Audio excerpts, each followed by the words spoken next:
Hello and welcome. This is our 7th meeting here with the IIT extended community. I'm glad to see an all-girls panel today for the first time. And it's the first time also that we have a guest from Germany and somebody speaking from Switzerland.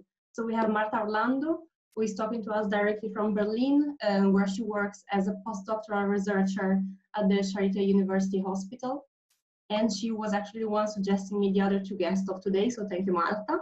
And they are Martina Parrini, a postdoc researcher in Pico Caroni Lab at the Friedrich Miescher Institute for Biomedical Research in Basel, Switzerland, and Erica Tagliatti, who currently lives in London and works at the UCL as Associate Research Fellow in the Wolinski Lab, where they work on neurotransmission. As usual, I will just pass the word to Marco, our HR director, to kick off the conversation, and thank you all for joining. Thank you, Silvia. Thank you, everybody. Very happy to meet with you today. We have for the first time, as Silvia told us, people coming from Germany and Switzerland, and probably they can tell us about their situation, because for sure what is happening in UK and Italy are more similar than what is happening in Germany and Switzerland. So could be interesting for us to understand what's going on in German. For example, we can start from you, Marta. Yes, thank you very much, first of all, Silvia, for contacting me, and I'm very happy to be here and see some former colleagues. I live in Berlin and I work at the Charitè, which is the biggest university hospital of the city and also one of the main hospitals in Germany. And basically, we have 160,000 cases in all of Germany, which is not a small number, but what is surprising is that the death people are not really a lot as in Italy, for example, or in UK. And the reasons I think could be many different ones. First is because a lot of younger people got infected, which then had like light symptoms and not really going into ICU. And also another reason is that there is a really huge control in hospitals and in care houses where all the carekeepers and all the nurses and doctors are tested every day on a daily basis since the very beginning of the epidemic. So in this way, they even run batch PCR where a lot of people get tested together, and only if they have one positive PCR, they retest single cases. And I think this is very surprising, the way they handled it, and a lot of people got to volunteer to run PCR. And my perception, especially from the Charitè, is that there's a lot of labs that are switching to corona studies. So even my lab, which is a neuroscience lab, decided to like normally we had a subgroup of people who were working on autoimmune encephalopathies. So they had the techniques to run ELISA tested and purify antibodies, and they switched to test antibodies from the serum of patients that are exactly next door to us, because we are in the campus where the clinic also is. And this way we can contribute, at least my colleagues and the technician in my lab can contribute also to this positive energy of helping somehow the research. And so the Charitè is also coordinating the research at the national level, and we got a lot of funding, like 150 million euros to coordinate nationwide to boost the research. And the research is mainly to find therapy, because we know that vaccines are being investigated a lot, but this will take a long time. So to make sure that people will be taken care of now and in the next months, the main idea is to really develop therapy. So that's why they're purifying antibodies from patients to try to not only do this plasmapheresis, but really try to to create a better therapeutic approach. Also, I wanted to say that we live in a daily basis in a kind of it's weird because there's not many people around, but still was always able to go out. There was never really nobody was really said they couldn't go out. We need to put masks on public transports and in shops, but other than that, it's really it's nice because when people can go out with children, can run, can do sports if they're by themselves. So the only really main important thing is to keep the distance. This is like we are constantly reminded to keep the distance of 2 meters. But apart from keeping the distance, there's really quite some freedom. And since 2 weeks now, they open shops. And today there was a press conference from Angela Merkel who announced that now because it's a federal state, so it's also very different from state to state, that they are starting to open also slowly bigger shops that were, so before only shops under 800 square meter could open, but now even big shopping malls can open. And it seems that also restaurants will open again and churches are open, so it's slowly opening up. I thank you so much because you are telling us a lot of things very interesting. Avoiding to talk about the Bundesliga because in Italy we are only discussing about the Bundesliga that will start soon, which is really makes me crazy. I don't know.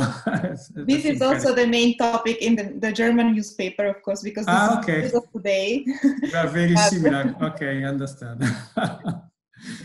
What about the championship in Switzerland?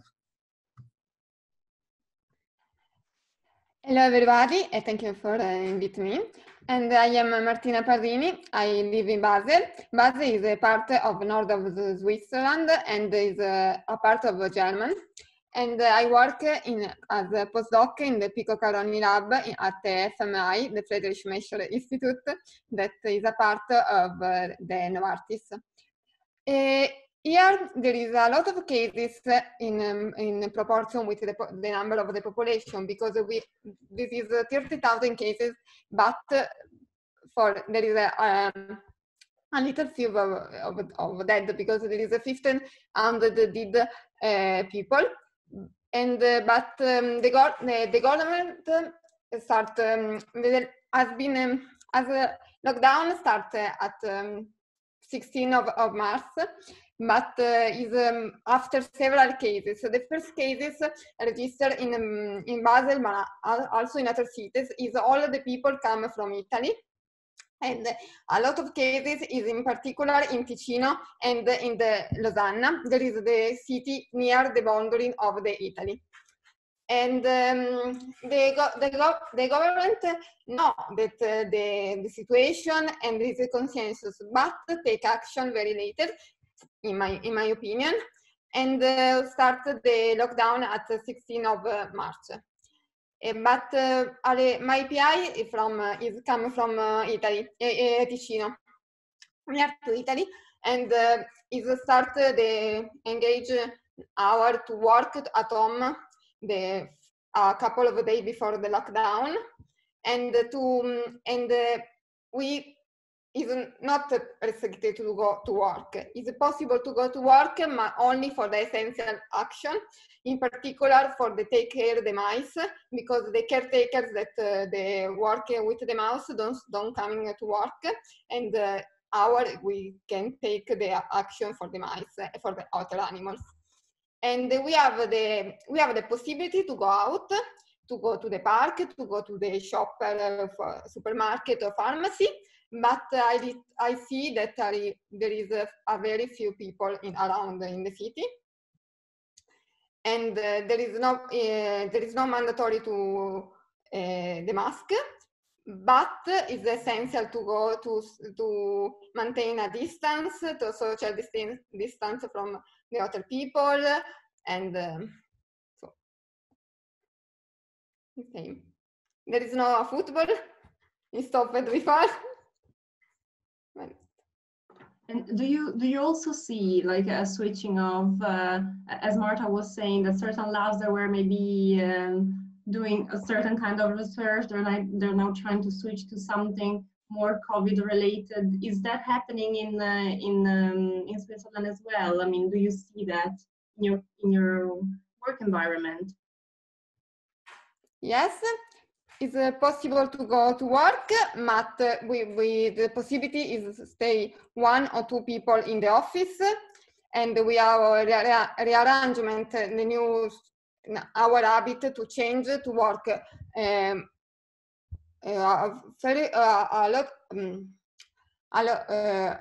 the morning I work in the institute, and in the afternoon I work at home in the remote with the computer, because I work in vivo and I have a device. And but it's not restricted to go. You can, the possibility to go to work, but encourage you to stay at home. And the particularity that in my institute, in my group, there is a lot of people from Italy. And I noticed that there is a lot of difference from the people that come from Italy that people come from the other country. Because maybe we know the notice from the parents, from the TV, from the newspaper that from Italy, and we have a little bit scared respect the other person.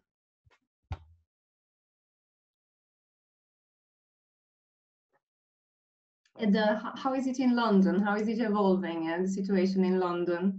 As we were saying before, we had other guests from London, well, from the UK mainly in the previous episode, and a guest from UCL last month from London. So it's interesting to see how things are changing after a month. So in terms of cases, after a month, the cases are gradually going down now in London, even if the number of cases are quite high. We have to take into account that London is really a big city with a lot of inhabitants. So therefore, even if we count about the high number of people, still is kind of a good portion of cases, is still a low proportion of cases, I would say. Nevertheless, it's really high. This needs to be appointed mainly, but I think that other people that from London or from other parts that joined this conversation before mentioned that comes mainly from the fact that respect to German countries, I would say, both Switzerland and particularly Germany, the sanitary system in UK has always been, especially in the last 10, 15 years, quite undervalued, I would say. A lot of money has been moved out for financing the NHS system. Therefore, the number of people that are working for the NHS, even before this pandemic started, was quite low. And this can be in a way explained by the fact that this is kind of an example that we always make people that come from other countries. If you have to go for a surgery, UK generally tendentially tends to give you the money to go in your country to do the surgery rather than do in UK, because the system doesn't have enough efforts to cover the sanitary system and the tools and surgeries for everyone, because especially in London where there are really a high number of people. Therefore, it's not surprising that here in London there was initially quite a big problem in the increasing number of cases, and the worry that this increasing number of cases might drive to a total collapse of the sanitary system.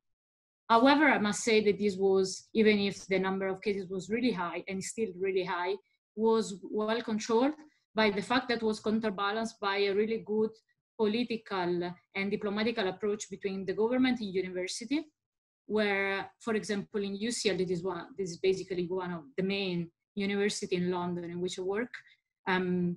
Already before the lockdown, 2 weeks before, we already knew that we were going to go to lockdown, and the university was already planning in advance, even before the statement of the government, how to reorganize the labs for the pandemic.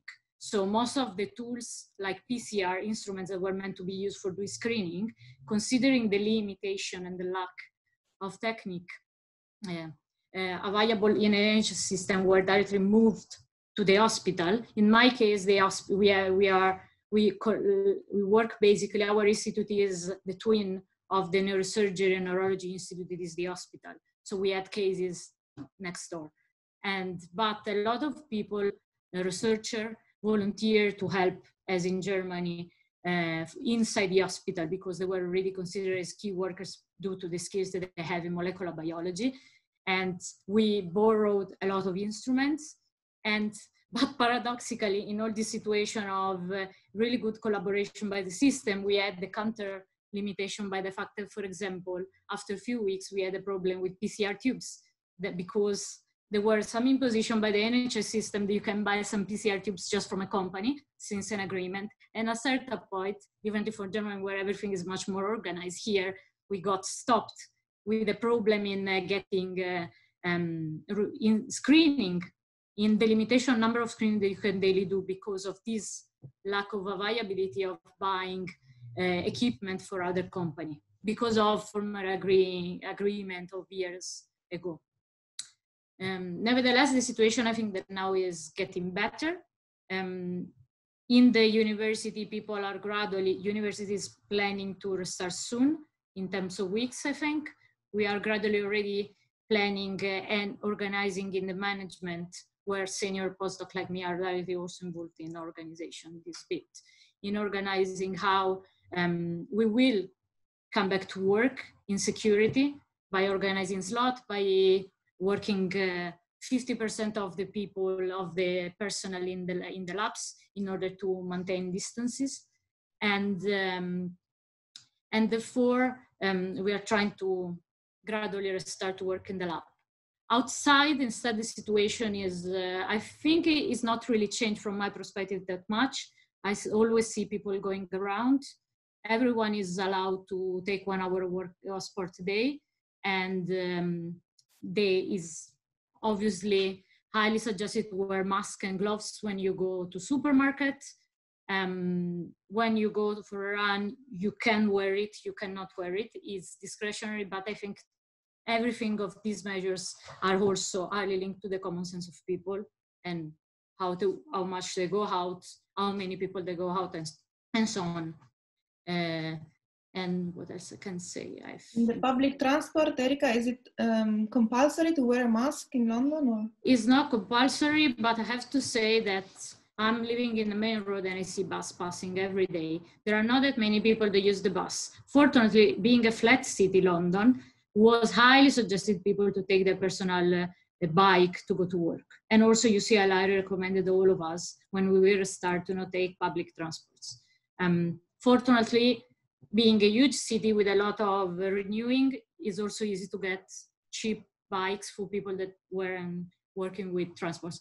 Of course, this is a limitation for people. Most of the people in London live, not like me, but other people live like an hour far, 2 hours far. This is a limitation, but nevertheless, people are trying to optimize and change tiny bit their life to make it everyone's life easier, because at the end of the day, you have to think about everyone and not just on your personal side.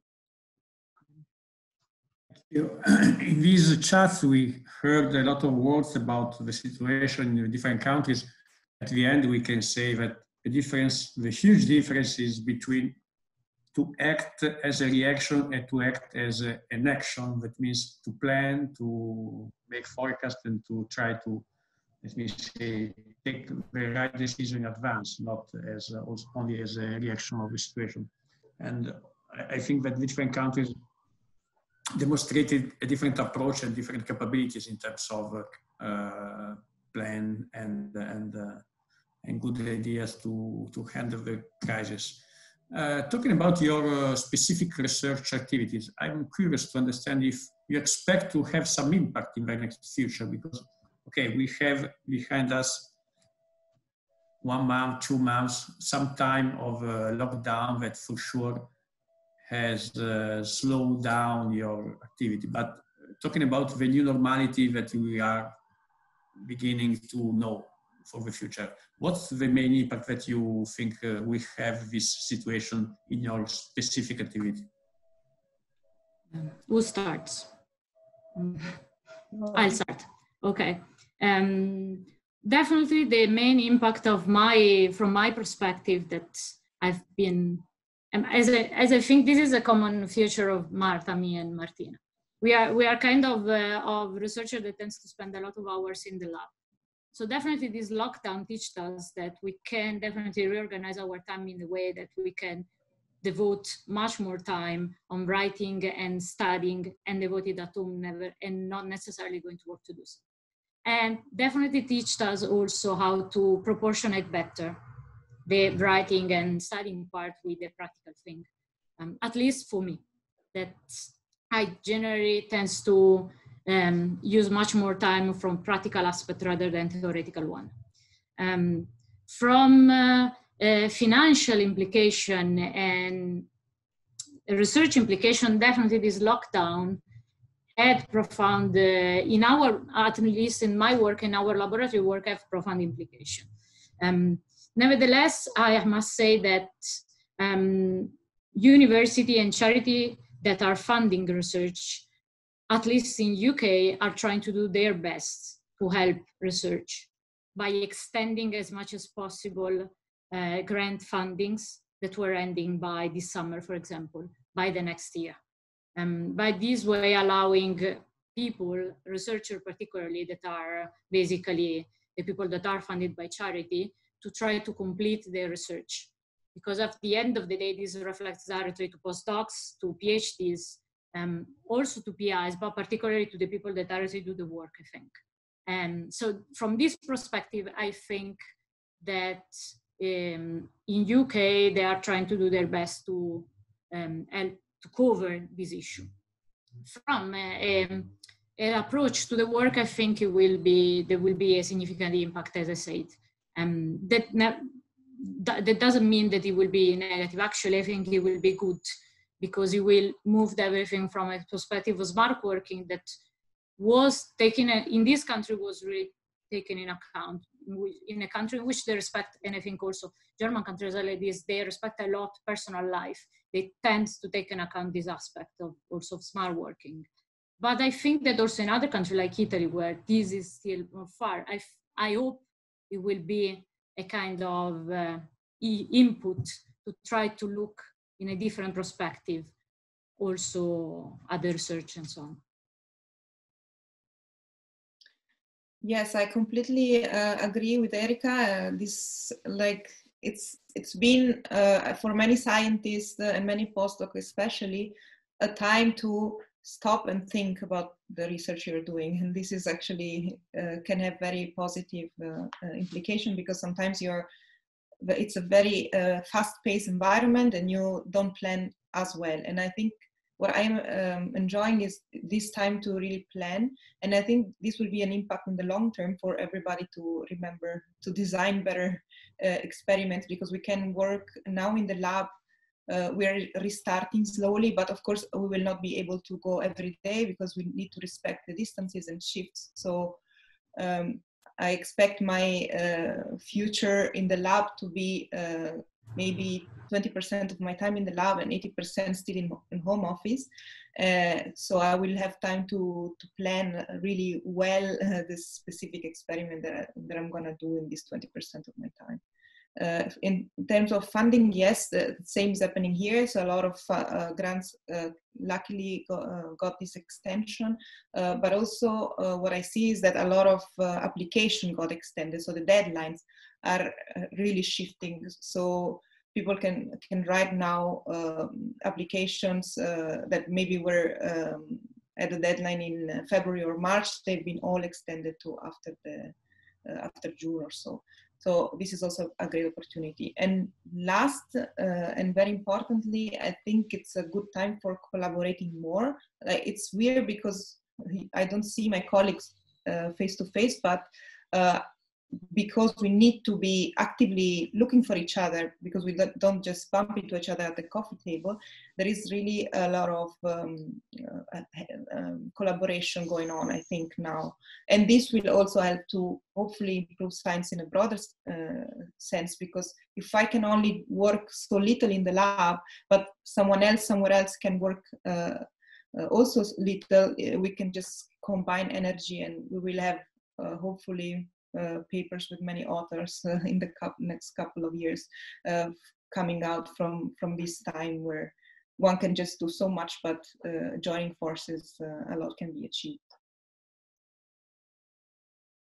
In the end of this pandemic situation, I think that we have a big opportunity to change our habits, because my habituation is stay all day in the lab, all day to do experiment. I have no time to read a paper to do properly experiment. And I am completely agree with Erica and with Marta said that we have use this time to read a lot of paper and design the new experiment on the correct properly experiment. And we change also the modality for to talk about the other people, because we can use this platform Zoom for to talk about my PI or my colleague to organize my work and my day. All right, I actually have a question for Marta, but then anybody who wants to add something, feel free. I read on your LinkedIn that you're passionate about education and outreach. So basically reaching out to the public about the kind of research that you do. And I was wondering, isn't that the risk that without the possibility of organizing actually mass events such as congresses or festivals, I'm thinking, for example, at the Festival of Science that we do in Genova here every year. It actually attracts thousands of people, and that is really approachable by all kinds of audiences. Isn't there the risk that the scientific world will kind of close up on itself? I mean, have you heard anybody thinking about maybe new ways of trying to communicate what you're doing to an external audience, or is it something that has not crossed your mind yet because you're still trying to maybe react to the situation? I think for sure it's a big in a sense, but there are ways to also actively change and continue the outreach. For example, I'm organize the Olympics for neuroscience for high school students in Berlin. And this year we had to postpone it, and we were thinking and brainstorming on how to do online content and a platform where the high school kids can do a competition online. So in this sense, we are also collaborating with the Australian scientists who have a really nice design team who create video online. So I think it's, again, a challenge, but also an opportunity to find new strategies. And there's also some friends of mine that created a community of science and technology peers. There is a very huge STEM peers, it's called. They're mainly Indian, based in US, but it's now worldwide. And they're gonna have an event online, actually. So they have already accepted the challenge to do this outreach and networking online, and I'm really looking forward. It's gonna be in 10 days. So they're already looking ahead. So it's something that's already been thought about. That's interesting. Actually, if I can add just something, in a situation like that, if you want to promote science communication, you can actually try to use social media to do so. Well, our former colleague that was the founder of Pint of Science, that I think everyone knows what it is. Elodie is back now in France, and she's basically the European manager of Pint of Science now. She left science, but she's continuously on Instagram, particularly because she has access to all platforms, social media, because she's addicted. But she's organizing this science communication events on Instagram. That I think in this way is a kind of a way of communication also for people that wouldn't be really attracted from science immediately, that can. So I think that in some cases you can use this situation in which everyone will be connected to social media to try to promote also events that are scientific events in an easy way, just to promote science. So it can also be, we can find a solution to use this time also like that, I think. Yeah, by working also on changing the language, basically, on how to translate your jargon into something that's actually understandable for a different audience. That's yes, definitely a moment for that too. Okay, so I don't know if Marco wants to add something or if he has any other questions. I'm sorry, but I have a gardener outside, so I can share with you only noises, no words. Okay, no problem. So no question from Marco. And I would just thank you all for participating today, for giving us your point of view and your insights. So I really hope to see you maybe in the future sometime. And good luck. And bye. Have a good day. Bye-bye. Thank you. See you. Thank you so much, everybody. Bye. Bye-bye. Ciao.